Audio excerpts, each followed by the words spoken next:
Hello बच्चों, क्या हाल चाल। बढ़िया एकदम। तो बेटा आज एससी वर्मा का एक और क्वेश्चन लेके आया हूं मैं, बहुत प्यारा क्वेश्चन। एससी वर्मा में वर्क एनर्जी में आप क्वेश्चन नंबर 55 मिल जाएगा, एक्सरसाइज में अनसॉल्व। ठीक है। क्वेश्चन क्या कह रहा है कि figure shows a smooth track a part of which is a circle of radius R. ये एक सर्कल का पार्ट है, ये पूरा एक ट्रैक है जिसमें ये कुछ पार्ट जो है एक सर्कुलर पार्ट है जिसका रेडियस आर है। A block of mass M is pushed against the spring of spring constant K. इस ब्लॉक एम को यहां से यहां तक मान लिया एक्स यूनिट, हमने क्या कर दिया, पुश कर दिया। तो स्प्रिंग क्या हो गई, कंप्रेस हो गई। इस टाइम पे इसकी इनिशियल वेलोसिटी क्या थी, जीरो, जब हमने उसको कंप्रेस करके रोका हुआ था। अब ये क्या कह रहा है कि a block of mass m is pushed against the spring of spring constant k fixed at the left end and is then released. इसके बाद इसको रिलीज किया गया। इनिशियल वेलोसिटी जीरो थी, इसको रिलीज किया गया। Find the initial compression of the spring so that the block presses the track with a force of mg when it reaches the point p। अब देखो ये कह रहा है कि जब इस पॉइंट p पर ये ब्लॉक यहां पे पहुंच जाए तो ये इसको प्रेस करे mg फोर्स से। ठीक है। Where the radius of the track is horizontal. एक बार बताओ, अगर ये ब्लॉक इस ट्रैक को mg फोर्स से प्रेस करेगा तो ये ट्रैक भी इसके ऊपर एक नॉर्मल रिएक्शन लगाएगा इस डायरेक्शन में, opposite, perpendicular to the plane. इस टाइम पे ये प्लेन होगा और इस प्लेन के परपेंडिकुलर एक नॉर्मल रिएक्शन n होगा और वो किसके इक्वल होगा, mg के। जितने प्रेशर से, जितने फोर्स से ये ब्लॉक ट्रैक को दबाएगा उतने ही फोर्स से ये ट्रैक भी इस ब्लॉक को दबाएगा। Every action should have equal and opposite reaction. तो क्वेश्चन क्या है ना भाई, कि जो ब्लॉक है when it reaches the point, क्या कह रहा है, find the initial compression of the spring so that the block presses the track with a force mg। mg force से ट्रैक को अगर ये प्रेस करेगा तो ट्रैक भी इसके ऊपर एक mg के बराबर ही नॉर्मल रिएक्शन लगाएगा। अच्छा भाई, और एक चीज सुनो, इस पॉइंट पर एक सेंट्रीफुगल फोर्स बाहर की तरफ लग रहा होगा, that is mv square by r।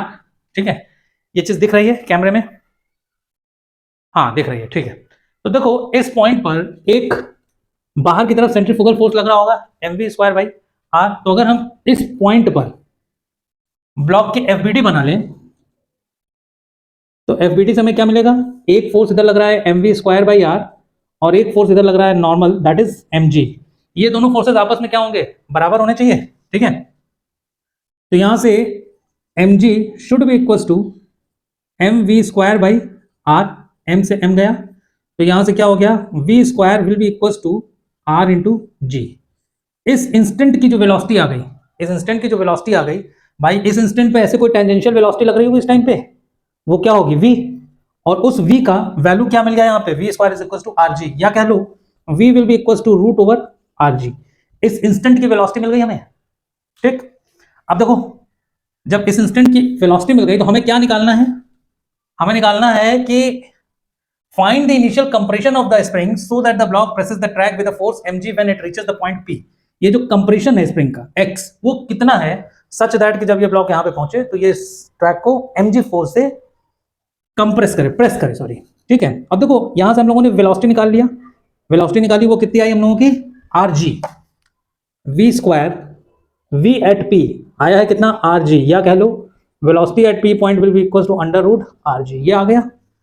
अब इस ट्रैक पे, इस ट्रैक पर जब पार्टिकल यहां पहुंच जाएगा पी पॉइंट पर, तो बेटा अगर ये हॉरिजॉन्टल है रेडियस आर का तो ये सरफेस से भी आर ऊंचाई पे ही होगा, सरफेस से आर ऊंचाई पे पहुंच जाएगा। तो यहां पर ब्लॉक के पास क्या क्या होगा, potential energy plus kinetic energy, दो तरीके की एनर्जी होगी उसके पास। ठीक है, पोटेंशियल एनर्जी कितनी होगी, यहां पे पोटेंशियल एनर्जी कितनी हो जाएगी भाई, potential energy M G H, H कितना है, सरफेस से कितना ऊपर हो गया आर, तो एम जी आर, ये पोटेंशियल हो गया। काइनेटिक कितना हो जाएगा, काइनेटिक हो जाएगा half M, half M V square, V कौन सा, जो वेलोसिटी यहां पे थी उसकी वैल्यू कितनी थी, वी स्क्वायर की वेलोसिटी आर जी, तो half M R G, capital R होगा ना यार, रेडियस सरफेस की क्या दी हुई है, आर। ठीक, ये काइनेटिक एनर्जी होगी, ये पोटेंशियल एनर्जी होगी यहां पर। ठीक है, अच्छा अब तुम्हें एक चीज ये भी पता होगी कि जब हम स्प्रिंग को कंप्रेस करते हैं तो स्प्रिंग के अंदर एक एनर्जी स्टोर हो जाती है, potential energy, that is called half के x square, that is called potential energy of spring. तो बेटा एनर्जी कंजर्वेशन का लॉ कहता है कि total mechanical energy initial will be equals to total mechanical energy final. ठीक है, तो भाई सिस्टम में इनिशियल कंडीशन क्या थी कि हमने इस स्प्रिंग को कंप्रेस किया तो स्प्रिंग के अंदर क्या हो जाएगा, एक पोटेंशियल एनर्जी स्टोर हो जाएगी, that is will be half के x square. Total mechanical energy final क्या है, पोटेंशियल एनर्जी और काइनेटिक एनर्जी इस पी पॉइंट पर। तो पोटेंशियल एनर्जी कितनी है हमारी, mg r, और काइनेटिक एनर्जी कितनी है, हाफ mg r। ठीक है, तो देखो 1 mg r और हाफ mg r मिलकर हो जाएगा 3/2 mg r will be equals to half के एक्स स्क्वायर, हाफ से हाफ चला गया, यहां से आ जाएगा X square will be equals to 3 mg r by K. X की वैल्यू निकालेंगे तो यहां से एक्स क्या आ जाएगा, एक्स आ जाएगा √3 mg r बाई के, that is your final answer.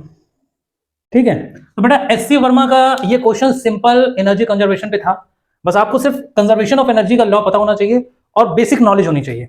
तो एससी वर्मा के क्वेश्चंस कोई इतने हुआ नहीं है, आराम से हो जाएंगे, बस अगर आपका कंसेप्ट क्लियर है। ठीक है, तो आज के लिए इतना ही, मिलते हैं नेक्स्ट वीडियो में, तब तक पढ़ाई करते रहिए और खुश रहिए।